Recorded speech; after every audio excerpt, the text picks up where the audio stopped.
Donald Trump ने कहा है कि अब ईरान के बाद क्यूबा, तो अमेरिका और क्यूबा की क्यों है दुश्मनी और आखिर अब क्यूबा का नाम क्यों आ रहा है बीच में। चलिए विस्तार से आपको बताते हैं कि आखिर इसके पीछे अमेरिका ने क्या डिसाइड किया है और इसके पीछे का कारण क्या है। नमस्कार, न्यूज़ 18 का डिजिटल प्लेटफॉर्म आप देख रहे हैं और मैं हूं आपके साथ ऋतु सिंह। अमेरिका के राष्ट्रपति डोनाल्ड ट्रंप ने संकेत दिए हैं कि वो ईरान के बाद अब क्यूबा पर फोकस करेंगे। ट्रंप ने जनवरी में ही क्यूबा से कहा था कि या तो वो अमेरिका से डील कर ले या परिणाम भुगतने को तैयार रहें। वेनेजुएला में सत्ता परिवर्तन के बाद उन्होंने ऐसा कहा था।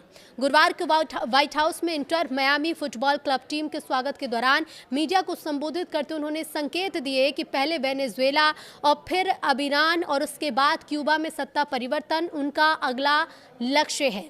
उन्होंने कहा है कि मार्को रूबियो यानी कि अमेरिकी विदेश मंत्री जबरदस्त काम कर रहे हैं और आपका अगला फोकस क्या होगा, क्यूबा है ना।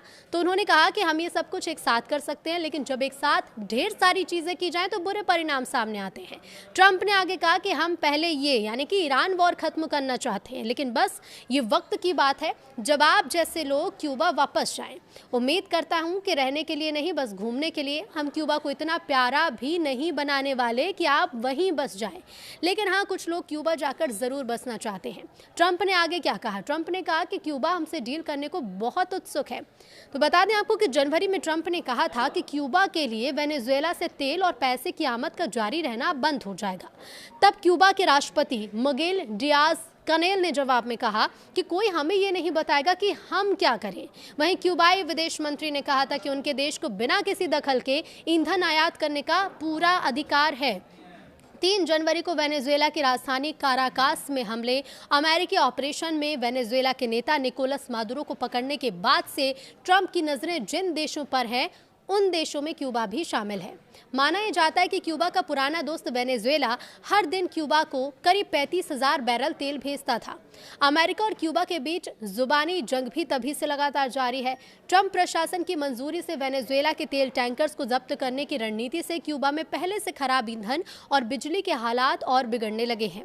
अमेरिका ने जनवरी में ही क्यूबा के कई तेल टैंकर जब्त कर लिए थे। क्यूबा का ये कहना है कि ये टैंकर वेनेजुएला से मंजूर हुए तेल ले जा रहे थे। ट्रंप ने 11 जनवरी को सोशल मीडिया पर एक पोस्ट भी किया कि क्यूबा कई सालों तक वेनेजुएला से बड़ी मात्रा में मिले तेल और पैसे पर जिंदा रहा। बदले में क्यूबा ने वेनेजुएला के पिछले 2 तानाशाहों को सुरक्षा दी, लेकिन अब और नहीं। ट्रंप ने लिखा था कि अब क्यूबा को और तेल या पैसा नहीं मिलेगा। साथ ही ट्रंप ने कहा था कि मैं उन्हें सलाह देता हूं कि वो बहुत देर होने से पहले एक डील कर लें। क्यूबा के राष्ट्रपति मिगेल डियाज कनेल ने भी 11 जनवरी को कहा था कि जो लोग हर चीज़ को यहाँ तक कि इंसानी जिंदगी को भी एक कारोबार बना देते हैं, उनके पास क्यूबा पर किसी भी चीज़ के लिए उंगली उठाने का नैतिक अधिकार नहीं है। तो वहीं क्यूबा के विदेश मंत्री ब्रूनो रोड्रिगेज ने कहा था कि क्यूबा को निर्यात की इच्छा रखने वाले किसी भी देश से बिना किसी दखल या अमेरिका की एक तरफा जबरदस्ती के दबाव में आए ईंधन आयात करने का पूरा अधिकार है। उन्होंने कहा कि अमेरिका के विपरीत क्यूबा दूसरे देशों के खिलाफ ब्लैकमेल या जबरन सैन्य कार्रवाई का सहारा नहीं लेता। तो पिछले कुछ महीनों में अमेरिकी विदेश नीति लैटिन अमेरिका और उन वामपंथी नेताओं पर ज्यादा केंद्रित हो गई है जिनके साथ उनके वैचारिक मतभेद हैं। इस इलाके में अमेरिकी कार्रवाई को ड्रग तस्करी से लड़ने के नाम पर सही ठहराया जा रहा है। काराकास में अभूतपूर्व ऑपरेशन के बाद ट्रंप ने कहा था कि उन्हें कोलंबिया में सैन्य अभियान जैसी बात सुनकर अच्छा लगता है। ट्रंप ने कोलंबिया के राष्ट्रपति गुस्तावो पेट्रो से कई बार कहा था कि वो अपनी जान बचाएं। अमेरिका ने अक्टूबर में ही कोलंबिया के पहले वामपंथी नेता पेट्रो पर ड्रग कार्टेल की मदद करने का आरोप लगाते हुए उन पर प्रतिबंध लगाए। ट्रंप ने यह भी कहा कि मैक्सिको के रास्ते अमेरिका में बड़ी मात्रा में ड्रग्स आ रहे हैं और हमें कुछ इस पर करना होगा। अमेरिकी राष्ट्रपति ने कार्टेल से लड़ने के लिए मैक्सिको में अमेरिकी सैनिक भेजने की पेशकश की, लेकिन राष्ट्रपति क्लाउडिया शीनबॉम ने मैक्सिको की धरती पर किसी भी अमेरिकी सैन्य कार्रवाई को सार्वजनिक रूप से खारिज कर दिया। साल 1959 में कम्युनिस्ट फिदेल कास्ट्रो ने क्यूबा में अमेरिका समर्थित सरकार को उखाड़ दिया। इसके बाद से अमेरिका और क्यूबा के बीच के जो संबंध हैं वो तनावपूर्ण ही रहे हैं। हालांकि दोनों देशों के बीच राजनयिक संबंधों को बेहतर बनाने के लिए काफी कदम उठाए गए, खासकर अमेरिका में बराक ओबामा के कार्यकाल में। लेकिन ट्रंप प्रशासन ने ओबामा की कई नीतियों को पलट दिया है। एक साल पहले अपने दूसरे कार्यकाल के लिए शपथ लेने के तुरंत बाद ट्रंप ने क्यूबा को आतंकवाद को स्पॉन्सर करने वाले देश का नाम दिया था।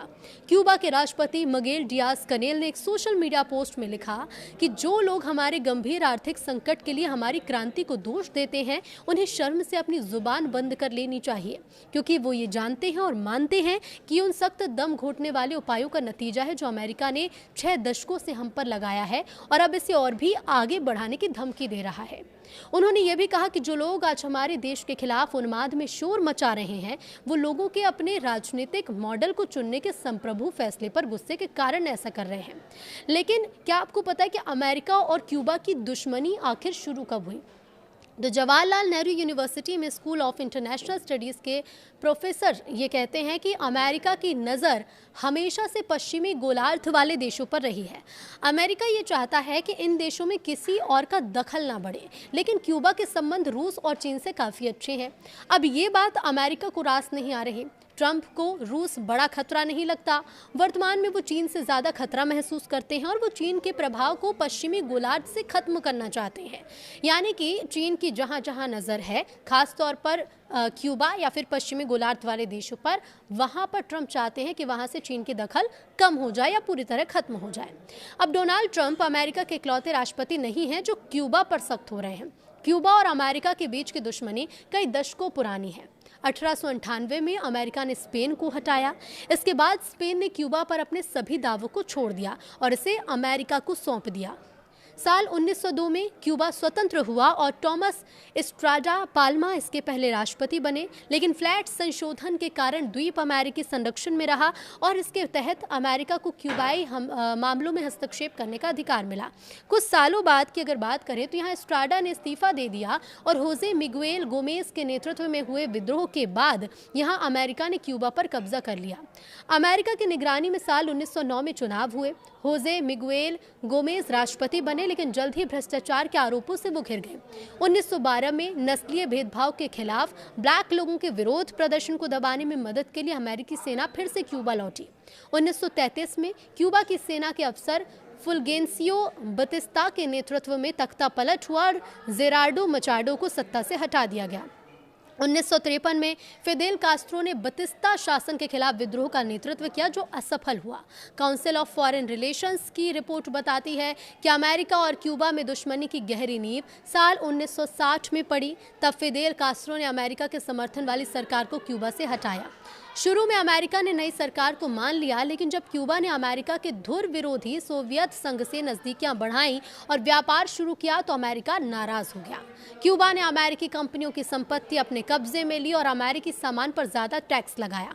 कास्त्रो के आने के बाद क्यूबा में समाजवाद की लहर थी, जबकि अमेरिका पूंजीवाद की नीति पर यहाँ चल रहा था। साथ ही संभावना ये जताई जा रही थी कि क्यूबा चीन से अच्छे संबंध बना सकता है। लिहाजा अमेरिका ने क्यूबा के खिलाफ सख्त रवैया अपनाया। अमेरिका ने आर्थिक तौर पर क्यूबा को दंड देना शुरू किया। क्यूबा से चीनी खरीदारी कम करने के बाद अमेरिका ने लगभग सभी सामान क्यूबा को भेजने भी बंद कर दिए। राष्ट्रपति जॉन एफ कैनेडी ने इसे पूर्ण आर्थिक प्रतिबंध बना दिया और यात्रा पर भी सख्त पाबंदी लगा दी गई। साल 1961 में अमेरिका ने क्यूबा में फिदेल कास्त्रो की सरकार को हटाने के लिए एक सैन्य अभियान भी चलाया था, लेकिन ये ऑपरेशन असफल हो गया था। घटना को बे ऑफ पिक्स इन्वेजन के नाम से जाना जाता है, जिसमें अमेरिका ने क्यूबा विद्रोहियों और निर्वासित हो चुके लोगों को सैन्य ट्रेनिंग दी और फंड भी मुहैया कराए। अब क्यूबा की सरकार का तख्ता पलट करने के लिए हमला हुआ, लेकिन स्थानीय लोगों का समर्थन न मिलने से अमेरिका और क्यूबा के विद्रोहियों की कोशिशें नाकाम हो गई। महज 3 दिन के अंदर विद्रोह को असफल क्यूबा ने किया, क्योंकि अमेरिका से हवाई सहायता नहीं पहुंच पाई। तब अमेरिका की कमान राष्ट्रपति जॉन एफ कैनेडी के हाथ में थी। अमेरिका की छवि को अंतर्राष्ट्रीय स्तर पर काफी धक्का लगा था। इसके बाद क्यूबा ने सोवियत संघ को अपने यहाँ गुप्त रूप से परमाणु मिसाइल लगाने की इजाज़त दी। 1962 अक्टूबर में अमेरिकी विमानों ने मिसाइलें देखी। 13 दिन तक अमेरिका और सोवियत संघ के बीच तनाव रहा और परमाणु युद्ध जैसे हालात भी बने। आखिरकार सोवियत नेता निकिता खुश्चेव मिसाइलें हटाने पर राजी हुए और बदले में कैनेडी ने वादा किया कि वो क्यूबा पर हमला नहीं करेंगे और तुर्की से अमेरिका मिसाइलें भी हटा लेंगे। हालांकि दोनों देशों के बीच तनाव कम नहीं हुआ और अगले कई दशकों तक अमेरिका ने क्यूबा को आर्थिक और राजनयिक रूप से से अलग भी रखा। 1982 में अमेरिका के तत्कालीन राष्ट्रपति रोनाल्ड रीगन ने क्यूबा को आतंकवाद समर्थक देश करार भी दिया था। इसके साथ ही बाद में जॉर्ज बुश और बिल क्लिंटन ने हेम्स-बर्टन एक्ट भी बनाए। इसके मुताबिक जब तक क्यूबा में लोकतंत्र नहीं आएगा और कास्ट्रो परिवार सत्ता से बाहर नहीं होगा, तब तक प्रतिबंध नहीं हटे। ओबामा के कार्यकाल में क्यूबा से सुधरे अमेरिका के रिश्ते। तो बराक ओबामा के राष्ट्रपति बनने के बाद अमेरिका ने क्यूबा पर कुछ नरमी दिखाई और 2008 में ओबामा ने चुनाव के दौरान कहा कि क्यूबा को अलग रखने से फायदा नहीं हुआ। ओबामा के सत्ता में आने के बाद क्यूबा जाने और वहां पैसे भेजने के नियमों में ढील हुई। 2014 की एक घटना ने पूरी दुनिया को चौंकाया जब अमेरिकी राष्ट्रपति बराक ओबामा और क्यूबा के मुखिया राउल कास्ट्रो ने अचानक ऐलान किया कि दोनों देश फिर से राजनयिक संबंध बनाएंगे। 18 महीने गुप्त बातचीत का यह नतीजा था, जिसमें पोप फ्रांसिस ने भी मदद की थी। इसके बाद दूतावास फिर से खोलेगा और क्यूबा को आतंकवाद समर्थक देश की सूची से हटाया गया। 2016 में ओबामा खुद क्यूबा गए और ये 1928 के बाद पहली बार किसी अमेरिकी राष्ट्रपति की क्यूबा यात्रा थी। ट्रंप और बाइडेन प्रशासन का इस पर क्या रुख रहा? तो इसके बाद डोनाल्ड ट्रंप शासन में आए। ये उनका पहला कार्यकाल था। इस दौरान उन्होंने ओबामा प्रशासन के ज्यादातर फैसले पलटे। ट्रंप ने क्यूबा की सेना से जुड़ी कंपनियों से व्यापार बंद किया, अकेली यात्रा करने पर रोक लगाई, क्रूज जहाज और ज्यादातर उड़ानें रोक दी। 2019 में उन्होंने क्यूबा को फिर से आतंकवाद समर्थक देश घोषित किया और क्यूबा में अमेरिकी और कनाडाई दूतावास के कर्मचारियों को अजीब तरह की चोट आई। उन्हें जैसे सुनाई देना बंद होने लगा और दिमागी परेशानी शुरू हो गई और इसे बाद में हवाना सिंड्रोम नाम दिया गया। इसके बाद अमेरिका ने क्यूबा की राजधानी हवाना से अपने ज़्यादातर दूतावास कर्मचारियों को वापस बुलाया। आशंका तब ये जताई गई थी कि इन हमलों में क्यूबा सरकार का हाथ है, लेकिन क्यूबा ने इससे इनकार किया। अमेरिका से राजनयिक रिश्ते न तोड़ने के लिए भी कहा। फिर जो बाइडेन सत्ता में आया, उन्होंने कुछ नियम ढीले, जैसे क्यूबा में परिवारों को ज़्यादा पैसे भेजने की इजाज़त, क्यूबा के लिए ज़्यादा उड़ानें शुरू हुई। 2021 में क्यूबा में भोजन, दवा, बिजली की किल्लत से परेशान लोगों ने विरोध किए। सरकार ने प्रदर्शनकारियों को गिरफ्तार किया और इंटरनेट बंद कर दिया। बाइडेन प्रशासन ने क्यूबा पर नए प्रतिबंध लागू किए। क्यूबा के हालात दिन ब दिन बदतर होने लगे थे। लोग बड़ी संख्या में अमेरिका की ओर भागने लगे। 2021 से अप्रैल 2024 तक लगभग 5 लाख क्यूबाई अमेरिकी बॉर्डर पर आए। बाइडेन सरकार ने मानवीय आधार पर कुछ को आने की अनुमति भी दी थी। हालांकि अब जिस तरह से ट्रंप ने चेतावनी दी है या फिर संकेत दिए हैं, अब देखना होगा कि सबसे पहले वेनेजुएला, उसके बाद ईरान और अब ईरान के बाद क्या ये क्यूबा की बारी है और क्यूबा इस पर क्या प्रतिक्रिया देता है।